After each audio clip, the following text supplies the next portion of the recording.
Sadnam, welcome to the second episode of my conversation with Chintan Dalal. We're talking about Ayurveda, sound healing, Nadi Pariksha, and so many other things that this wonderful gentleman here does.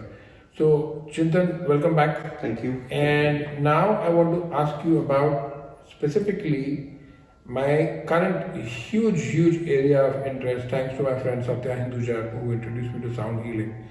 And I'm a huge believer in it. In fact, if you come to my Kundalini Yoga class, the most important focus that I do is the music that I play, the mantras that I make you chant. So sound healing has a huge space in my well-being library. So that's what I use to heal my students. And I want to know what you, because that's actually the way we met first, because of you being a sound healer and your singing bowls and all of that. So what do you want to tell our viewers about sound healing and sound therapy?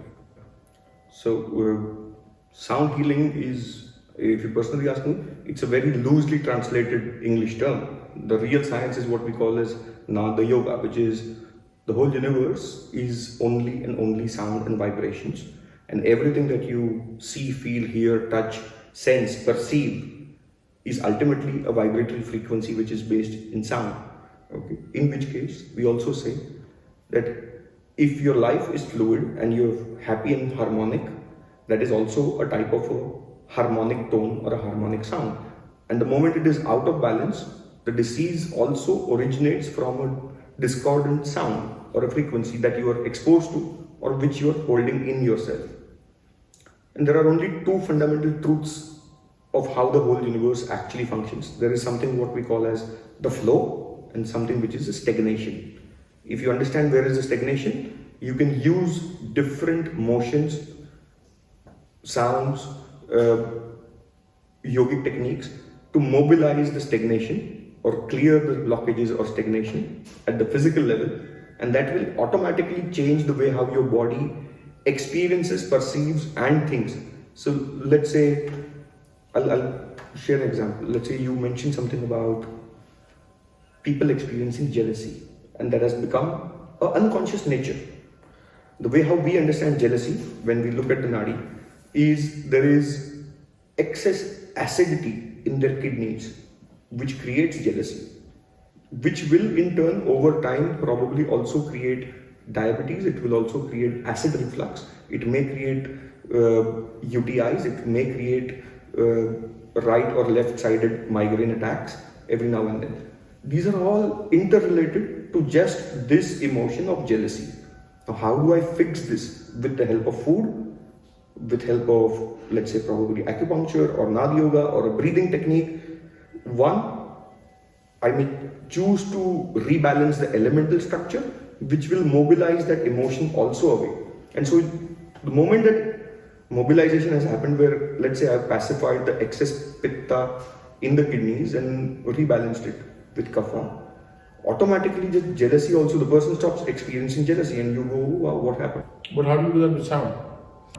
There are proper sonic frequencies. Let's say the whole universe has the 5 fundamental frequencies on which the whole universe is built are the earth frequency. With the earth element is fundamentally a frequency. And so you have earth bowls, you have water bowls, you have different types of singing bowls, gongs, tune pipes, drums. And this is exactly what we share during our workshop. This is what Bijay shares obviously in your workshop. As to how to use, what to use, when to use is also a great art and science. Let's say someone who has excess pitta as a problem already as a vitiated ailment, and they go about in a yoga retreat or somewhere, or they hear and someone suggests them, you start practicing the Gayatri mantra. That will increase the pitta 10x more. He'll suffer it more because Gayatri mantra will aggravate pitta? Yes, because it's a fire mantra. It's a Surya mantra. It will aggravate the pitta. Already if it's vitiated. So you need to know what to be given, where to be given, how to be given. So which mantra then would pacify the pitta? The Shri mantra or the Lakshmi mantra will pacify the pitta. Because Lakshmi is kapha, it is ojasa. So that is how you rebalance. So Ayurveda, yoga are balancing techniques. This may sound very, out there or topics which are not heard online or not discussed, but then if you really catch hold of any great Ayurveda Acharya, and we will very simply casually say, oh, it's just a balance technique, nothing to it. Because technically it's just a balance technique. Wow. People will want to associate probably the chakras and karma and stuff like that. And yes, they are also involved, but ultimately all of that can be brought back to harmony with simple balancing processes, which is what the entire science of yoga and Ayurveda is about. But what I'm liking now, what I'm really loving to hear with the music to my ears, is that countries around the world, especially Europe, especially Germany, they are using Ayurveda a lot, and especially sound healing. They are using sound healing in hospitals to heal people with cancer, to heal people with chronic diseases, autoimmune diseases. And that's just because I am such a die-hard fan and believer of Naad yoga, of sound vibrations, and the power of the healing of the sound vibration. That today to have something like the West, which would never believe in anything which is not scientific, which is data-driven, and now they have the data to back it up. Absolutely. Incredible. If you read through the text of Ayurveda, the 70%, the theory on which the clinical science is based, is the science of sound. If you do not understand Spanda Shastra and the sound harmonics, you cannot really practice Ayurveda, because it's all about balancing the frequencies. If you read through, the first 76% of most of the samhitas are based on consciousness and sound. The clinical, the herbology part or the surgical part is just the rest 30%. I do so much gardening. In fact, I spend about 4 to 5 hours gardening every day.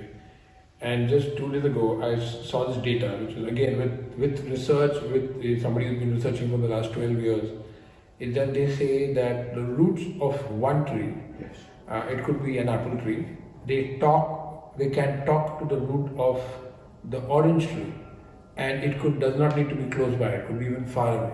They have recorded that frequency, so that if supposing, now they give you the example, supposing if a particular type of fungus gets infect the apple tree, the orange tree has started developing the defense mechanism, the chemical they start developing within the tree itself to protect itself from getting that same fungus. Absolutely. And it could be even half a kilometer away or a kilometer away. And they have recorded that frequency. So the roots, we think of plants, I love plants, I think of them as alive. I talk to my plants.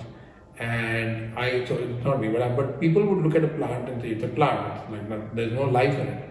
I treat them as entities. And the fact that now we have scientific data to prove that roots are talking to each other. I mean, what kind of a revelation is that? What kind of a mind-blowing, I just find it incredible. How do you think herbology as a science in Ayurveda evolved? Do you really think there are thousands of trees and species, herbs, fungi, metals? How do you really think all our rishis or sages or the Vaidyas, as we call them, we deciphered all of this? It was a very simple act of gardening and loving nature, and it starts talking to you. It will give you the remedy. Let's say you're suffering, suddenly one fine morning, let's say last night it started pouring heavily in Bombay and even in this region. And technically it's hot, it's cold, it's also raining at times. And let's say suddenly you start having a mild runny nose, okay? And if you're gardening, your intuitive intelligence will probably take you to a particular leaf, let's say a lemongrass leaf or a lemon, or a bitter leaf or a tulsi or something, and your bodily intelligence will tell you, take a bite. The moment you do, and after a few hours you say, oh wow, it's gone. You probably may not know the reason what you did right or what you did not. Because your mind is also experimenting with 50 other things. But if you ask me, shut down the mind and simply listen to your bodily intelligence, and the resonances will speak. It will guide you to your remedies also. Also, we're talking about rishis and the Veds who, developed all this, all the medicines and wrote these exhaustive texts in the Upanishads and all of that. I just want to say that I recently went on a 5-day water fast, and I was meditating a lot, and in fact, I was having my Transform with Bijay course, which I teach online. I decided to record it in those days. So I was fasting, meditating, and doing my kriyas and everything. And so it obviously leads you to a higher level of frequency. And that's a very simple thing that we sometimes if you in a situation and you take a plastic bottle, what they call mineral water, and you drink from it, and tastes okay, but I avoid it. I mean, I always take my uh, we boil our water and we have all of that. I avoid anything to do with plastic. But at that time, on day 3, when I happened to take a bottle and put it in my mouth, I could taste pure plastic as I was eating the plastic, and it never happened with me. Okay. So as you said, intuitively, when you are sensitized, when you are meditating, when you have a sadhana, when you are doing kriya, when you are spiritual, and you are connected, you are what I call the cosmic dance. You get tuned into frequencies, and you start, as you said, picking up things. Absolutely. In fact, there is a wonderful story that about Gir cows, and I want to know whether you heard about this. Is that when you have a cow in your garden and you have a relationship with it, you love it, you pet it, you have a relationship with each other. If you have a disease, whether you know it or not, the cow senses it. Now you could know it also. You could have cancer, you could have this, and you could not know it. But the cow senses it. When it goes for feeding out in the forest or in the village, it will eat the herb, the plant, whatever is going to benefit you, so that when it gives the milk and you drink that milk, you will get healed by it. I mean, how fascinating is that? Because we are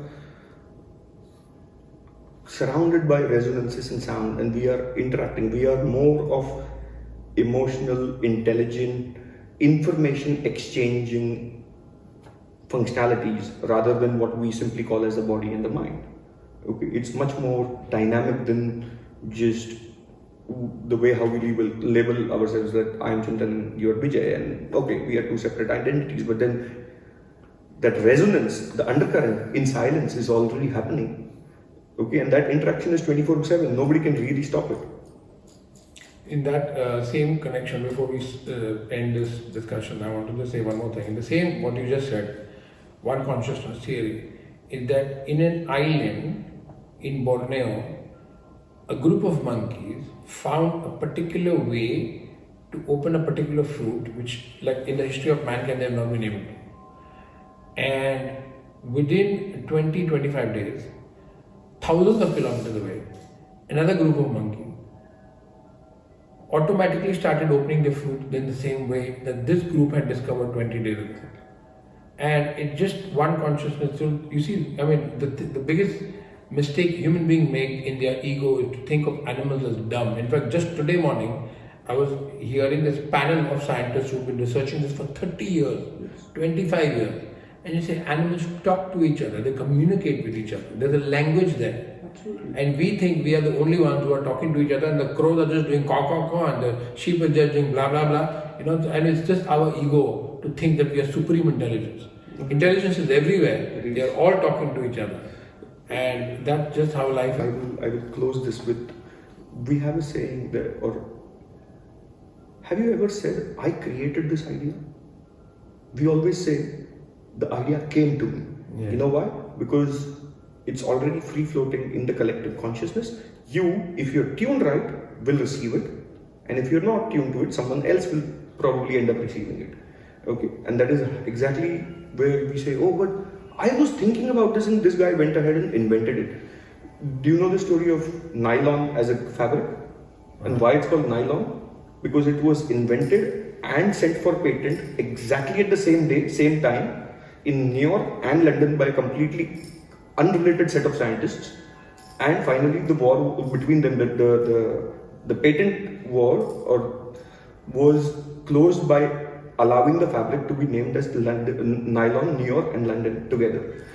Because it was just that these people, these set of people were tuned to that universal frequency when it was available, and it just worked or operated through them. Nobody really creates, very rare in a very deeply meditative state can you really create an idea out of your own. 99% of the times you are just receiving processing and sending out. Wonderful. What a great chat. Thank you very much. Most welcome. And thank you for watching. Sadnam.